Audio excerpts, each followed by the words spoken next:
Strikey, lovely to meet you. It's lovely to meet you, Jeff. Oh, well, thank you very much. And you're based in Australia. Whereabouts?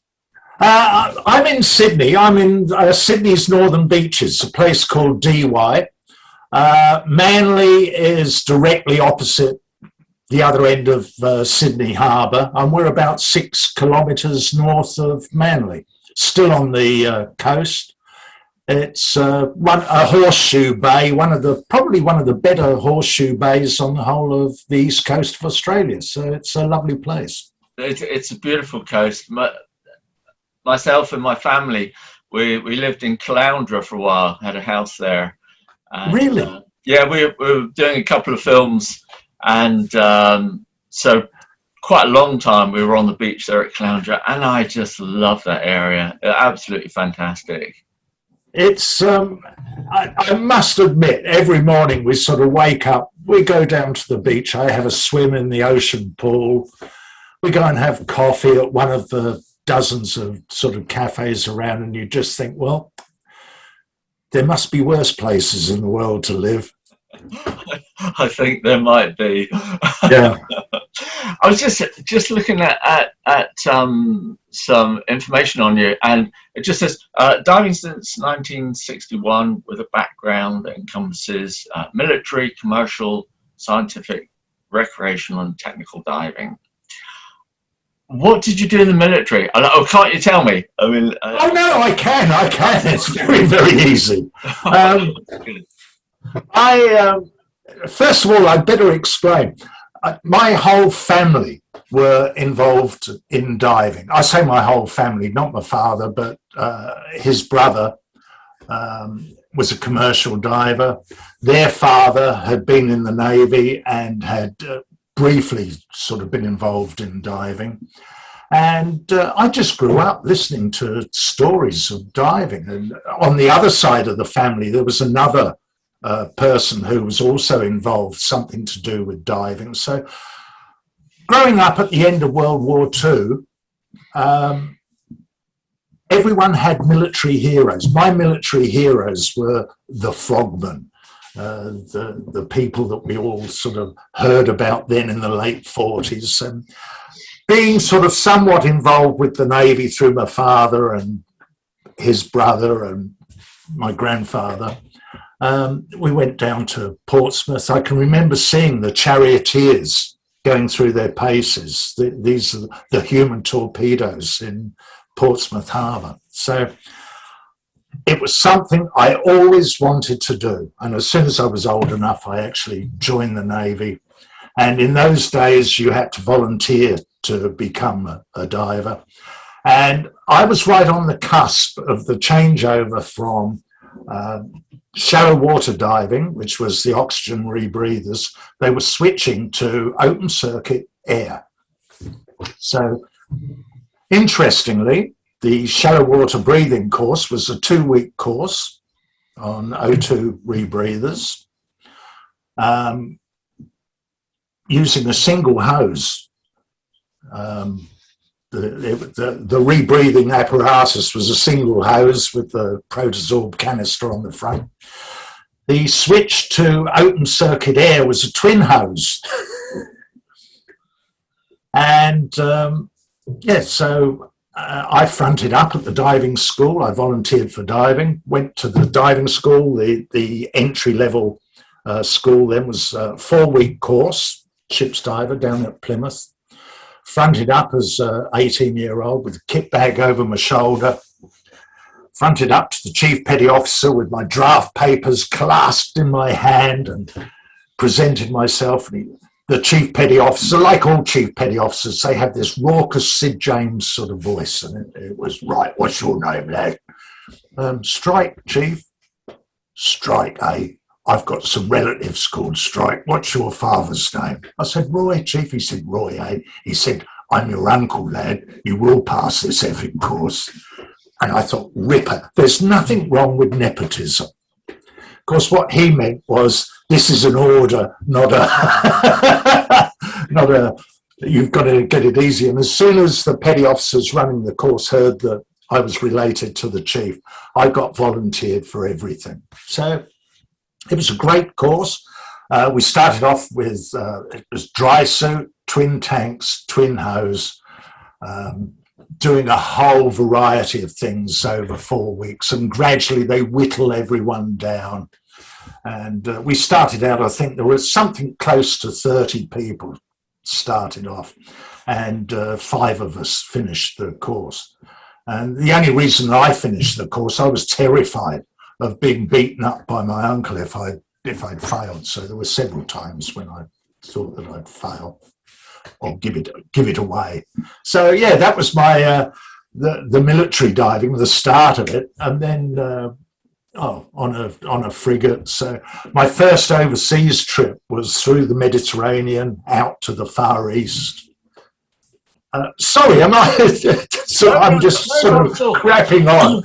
Okay, we got to this was at a time when Britain, the sun was setting on the British Empire at this stage. It wasn't just setting, it was crashing into the ocean.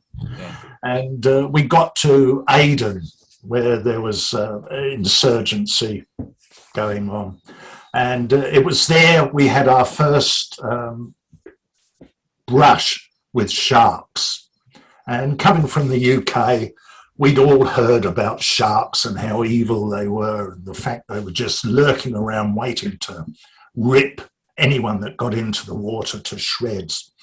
And I was on a very small sort of little frigate, and we pulled into Aden, and we were anchored a little way off Steamer Point there. And there was not a great deal to do. So the guys that were into fishing were sitting on the forecastle, dropping lines into the water to see if they could catch some fish. And it was that classic story of a little tug on the line, and they'd started to pull it in, and a bigger tug, and then a bigger tug, and an even bigger tug. And it was the little fish being eaten by the next size up all the way through to the sharks. So our job there was to go and look for unexploded ordnance on the hulls of vessels in Aden. And needless to say, we were a little bit sort of wary about getting in the water with sharks. So we'd heard about shark repellent. So the diving officer on board said, fine, look, I've spoken to the supply officer. We're going to issue you with shark repellent packs. So when you're searching, you'll have these shark repellent packs. If you see a shark, all you do is pull this tab, and it will release this cloud into the water, and the sharks will be terrified and disappear. So that was fine. But they also put a longboat into the water with a sharpshooter at the front with a 303 rifle. And we were never certain whether the purpose of the guy with the 303 rifle was to shoot a shark if he saw one on the surface, or to put a screaming diver out of its misery. But that was fine. We left Aden. Only about 2 weeks later, steaming along with all sort of talking about these shark repellent packs, and the diving officer sheepishly admitted that we didn't in fact have any shark repellent packs on board. What we did have was a lot of the dye packs that they put in life rafts. So all we were issued with was these dye packs. So yes, that was one of my exciting sort of brush with sharks. Excellent. And then you typically left the forces and started up commercial diving in Australia? No. When I left the forces, the North Sea oil, gas and oil platform had really sort of taken off at this stage. That's really hardcore. My goodness. Oh, yes. And the money was just outstanding. So needless to say, I thought, right, there it is. And I lived just down the road from the C.B. Gorman works that were then at Chessington. And having left the Navy, I thought, well, before I go on to the oil rigs, I'll just get in touch with the people at C.B. Gorman and see if I can just do a quick sort of refresher course. And the guy running the diving operation at CB Gorman was a former commander, Commander Philip White, who had been one of the survivors from the Royal Oak in Scapa Flow when it was sunk at the beginning of the war. And interestingly, this same guy, did you ever see the film The Silent Enemy? I did. Or, you're right. Yeah. And did you ever see Above Us the Waves? Yes. Right. The underwater scenes for Lawrence Harvey in The Silent Enemy was Commander Philip White. He was sort of Lawrence Harvey's stunt double playing Buster Crabbe in The Silent Enemy. So I went to CB Gorman, had this wonderful time there, shown around their museum. It was just superb. And then trotted off. I got a job with one of the companies on the North Sea oil rigs operating out of Great Yarmouth. And there were 8 of us, mostly 8 of us. 6 were ex-military. So there were 2 former Special Boat Section Royal Marines, 4 Navy. 1 guy was a former paratrooper who had been the last mercenary out of the Belgian Congo, and the 8th person, I think, he always boasted that he was a failed bank robber. So it was a sort of a somewhat motley crew. But the money was good. We did 2 weeks on the rigs and then a week off, and you fly around in helicopters, and the food was superb compared with sort of food ashore. I think the death rate on that was quite high, wasn't it, overall in the North Sea? Oh yes, this was at the beginning. This was in the sort of very early 70s, and there was no control over diving. Yeah. In fact, divers were well, everyone, unions weren't allowed. So I think the death rate, just in the 1 year that I was at, 20 sort of divers died, it was... and most of them were, or a lot of them were ex-military as well. And it was always, ex-military people were preferred, because it was always assumed that their training would give them an edge, a survival edge. But it was, yes, remarkable sort of.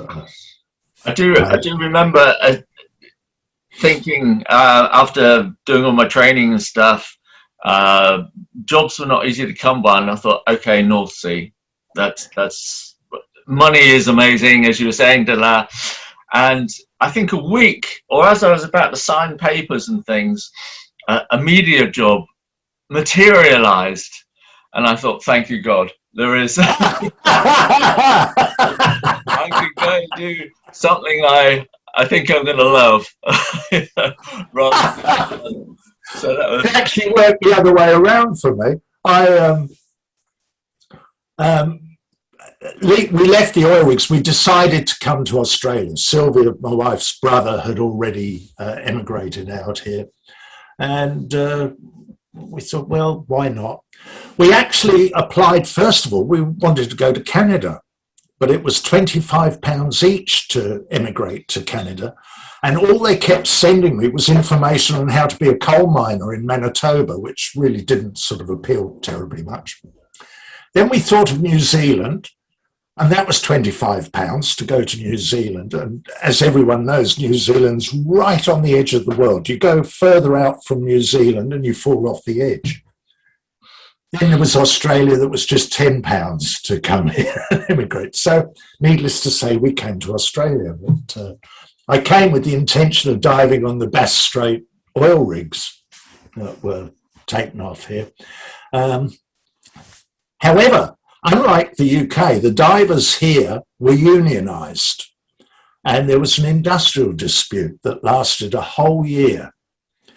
So when I arrived, I thought, oh, I joined the union, which had to be probably one of the best unions in the world, in that the union card, the Professional Divers Association of Australia, showed a picture of myself, of course, and underneath it said, if found wandering apparently intoxicated, he may be suffering from the bends and should be rushed immediately to the nearest decompression chamber. He thought, ripper, that's a get out of jail free card if ever I saw one. But yeah, there was no work. So I actually got a job, a part-time job teaching commercial diving, and then a full-time job with one of the newspapers. So I went the opposite direction from you. I do.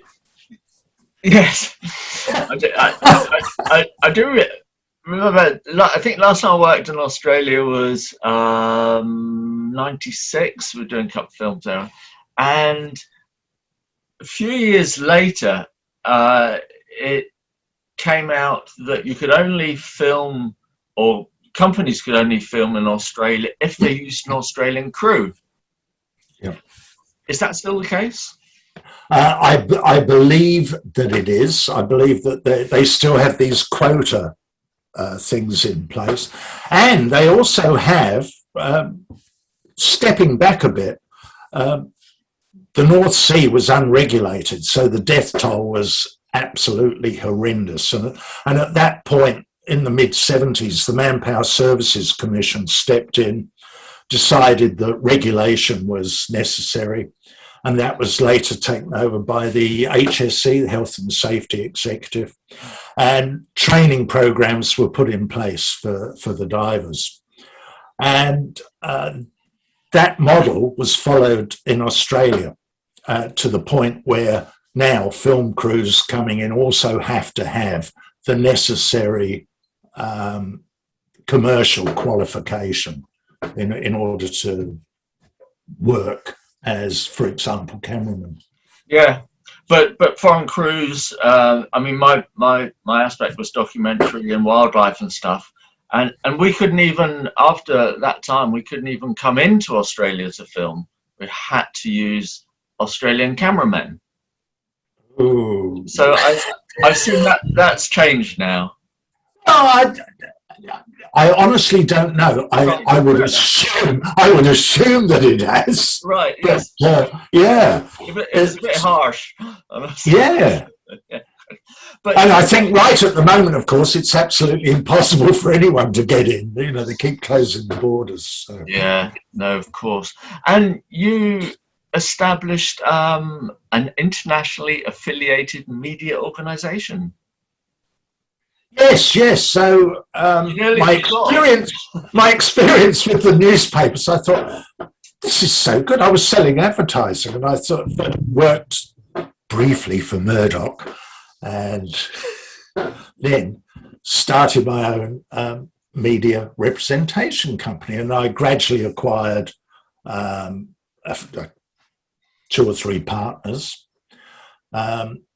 We looked after a whole range of public, the Times in the UK, the Guardian, Country Life, Spectator magazine, the New Yorker, CNN, the Washington Post, Wirtschaftswoche in Germany, all of the New Zealand newspapers, the Wall Street Journal, Condé Nast Traveller. So there was a big range of publications that we looked after. And we started to set up affiliate companies in each of the states around Australia, and also became affiliated with overseas organisations, so principally in Asia. So that involved a lot of travel into the Asian marketplace, and that was very, very enjoyable, and fairly obviously took the opportunity to go diving at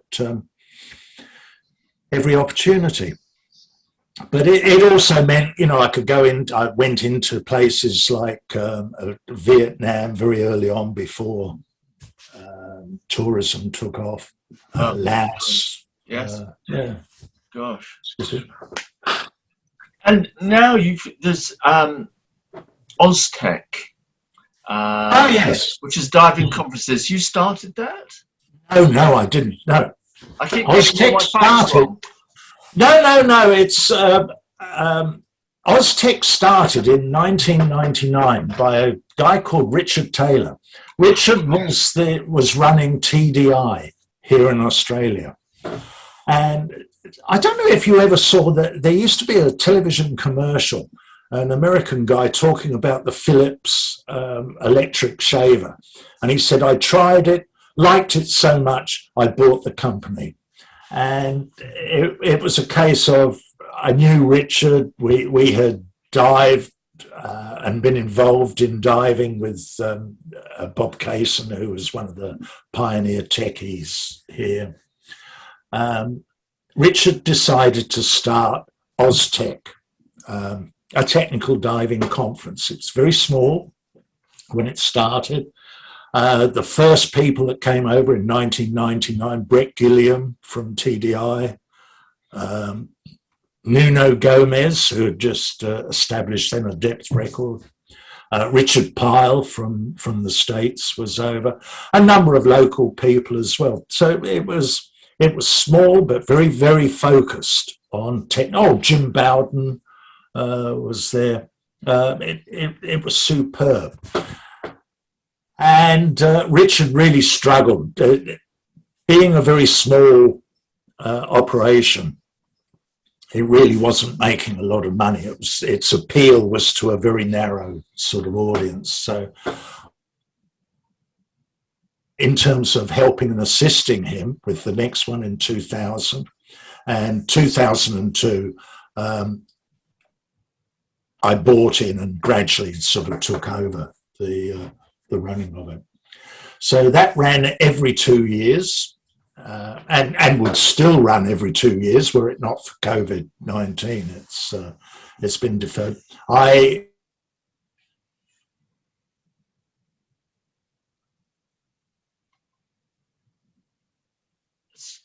You own a Sucro with a couple of the events. Sorry about that, Strikey. There seems to be a bit of an internet fault. I only missed the last bit of what you said, but I think we got the story. I think we're all right. Yeah. Fingers crossed. Fingers crossed that this will last. It's who knows technology. It's yeah. And actually, what's diving like in Australia now? What's the Barrier Reef and all that beautiful diving on the west coast? Well, no, it's sadly the diving industry, certainly in Queensland and far north Queensland, the Cairns, Townsville area, have always relied very heavily on international tourism. And fairly obviously because of the slowdown or virtual halt in international travel at the moment, a lot of the operators up there are certainly sort of feeling the pinch. Some of them have had to cut back dramatically. So they're still welcoming people, of course, mostly domestic now. The liverboard operators, however, have certainly diminished in number in that Barrier Reef area. Over on the west coast, and I'm not terribly au fait with what goes on the west coast, but they're experiencing sort of similar problems. However, generally, the domestic diving market seems to be quite, there are pockets where people are doing rather well, certainly in terms of teaching. Other areas, of course, they're suffering, as they're doing everywhere.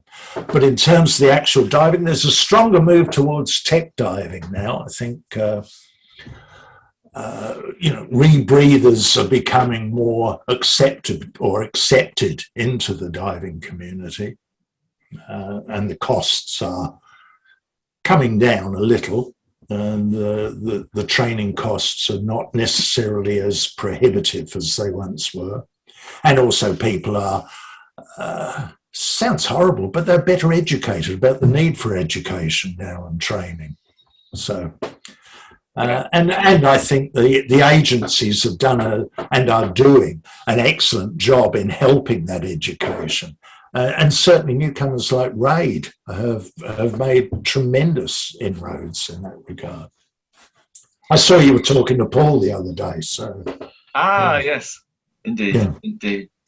And but the actual state of reefs and things, I haven't seen it for a long time. We hear about it deteriorating quite a lot, get conflicting reports. In your experience, what's happening there? There are areas that are obviously in decline, but when you consider sort of 2,000-mile chain of reefs all the way down from over 2,000 miles, there's the natural disasters that take place. The cyclones coming in, for example, are going to wreak havoc with some of the shallower reefs, the corals there. There's the global warming that was perhaps overemphasized in terms of the damage that it was doing. And reports that I've seen suggest that some areas are absolutely flourishing, where and certainly from my own experience, and this is some little while ago now, years ago, the cod hole was one of the major stops on the ribbon reefs for liverboards. And it looked a little bit like a lunar landscape. And the last time I went, it was just magnificent. So, a lot of these places are coming back. And there's that to and fro. So it's certainly not as bad as some people sort of claim. Right, right. It's good. It's a bit of a relief to hear that. It gives us a little hope for the future, which is good. Yeah. Strike, it's been an absolute pleasure talking to you. I know it's evening there, and all the rest. That you took the time. Just what's on the horizon for you now? What are you going to do next, or what would you like to do next? A trilogy of books. So diving history has always been one of, it's been a great sort of passion of mine. So there's a book of diving history, but there's also the more sort of personal memoir, if you like. Everyone writes their memoirs. You need to do it before you cark it. And there are so many areas that I thoroughly enjoy. I've been very fortunate. I was involved. We never discussed Malta either. I was sent out to Malta by the Navy, and it's where I got to meet George Wookey, who 10 years earlier had set a world record dive that still stands to the present day. 1956. Surface supply helium, oxyhelium helmet down to 600 feet, with the purpose of seeing how deep a diver could go and perform meaningful work in terms of rescuing stricken submarines. So, I was fortunate to sort of meet up with him just before he left the Navy, while I was still in Malta in '66, and that was my first photography experience as well. I was given two Calypso cameras that we had on the end of an iron bar, and the idea was to click both of them simultaneously and create 3D photographs of research into the thermocline release and dye packs. So, it was great fun. So, so there's all of this. There's all of these things. There's the stories told by the divers on the oil rigs. I mentioned the former sort of special boat section Royal Marines, and some of the stories are sort of politically sensitive, I guess, but you think they've got to be told. Are you writing this now, or are you about to start? Oh yeah, I've been on. It's been an ongoing thing, but it's one of those. I keep sort of pushing it to one side and thinking, I think I'll go for a walk or take the dog for a walk. I think it's going to be a fabulous read. My goodness, it's quite fun because, and particularly with the Navy, because a lot of the things that people do or did, it sounds like fiction, and it's not. It's absolutely true. And the story of smuggling an elephant back on board ship in Borneo, it's. Oh, can you tell us briefly what that was, or is it? Well, we were in Borneo, in Jesselton or Kota Kinabalu, and the small frigate that we were on was alongside the wall, the jetty, and you could just walk into town in those days. It was only sort of a couple of paved roads, but they had a circus had come to town, so. Myself and my mate Sam were sure. We had a few beers and wandering back to the ship, past the circus that was at the edge of the jetty, and there were the elephants lined up behind bamboo poles, all standing there, big elephants. And right at the very end was the elephant keeper with a little stand selling bananas to people so that they could feed the elephants. And right at the end was a little baby elephant.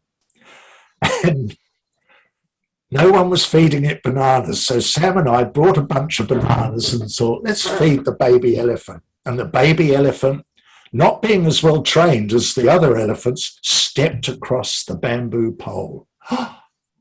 And we thought, oh, this is good. And we laid bananas down, and the elephants started to follow, eating the bananas. We thought, we'll take it back on board. So we went off, leaving a little trail of bananas, and the elephants started to follow us, and we got to the gangway leading up to the officer of the watch, and we looked up, and the officer of the watch looked down, and there was a baby elephant following us. It followed us home. Can we keep it, sir? And needless to say, he was not impressed. He ordered us to come on board and face some sort of disciplinary punishment. And we looked up, and at that point, the elephant keeper had seen that his little baby elephant was missing and came rushing down screaming and was probably going to sort of murder the two of us. So we ran up the gangway and disappeared quickly, and the elephant keeper managed to get his baby elephant and lead it back, meanwhile shouting curses on our heads. So we never actually managed to get it aboard, but very nearly. You must please tell me when you finish your book. I would love to read it. My goodness, Strikey. It's as I say, it's been an absolute pleasure, a delight, and to meet you and talk to you. Thank you again for taking the time. I think we'll stop there, and okay, Jim. I wish you success with the book and everything else. Thank you very much, and Jeff, thank you. It was absolute delight talking to you, and of course, you're in such a lovely part of the world. When the sun comes out, it's not too bad. Yeah, if I didn't live in Australia and at DY, I'd live in Cornwall. So there you are. Brilliant. Well, look, you take care. Bye now. Thank you. Bye. Bye.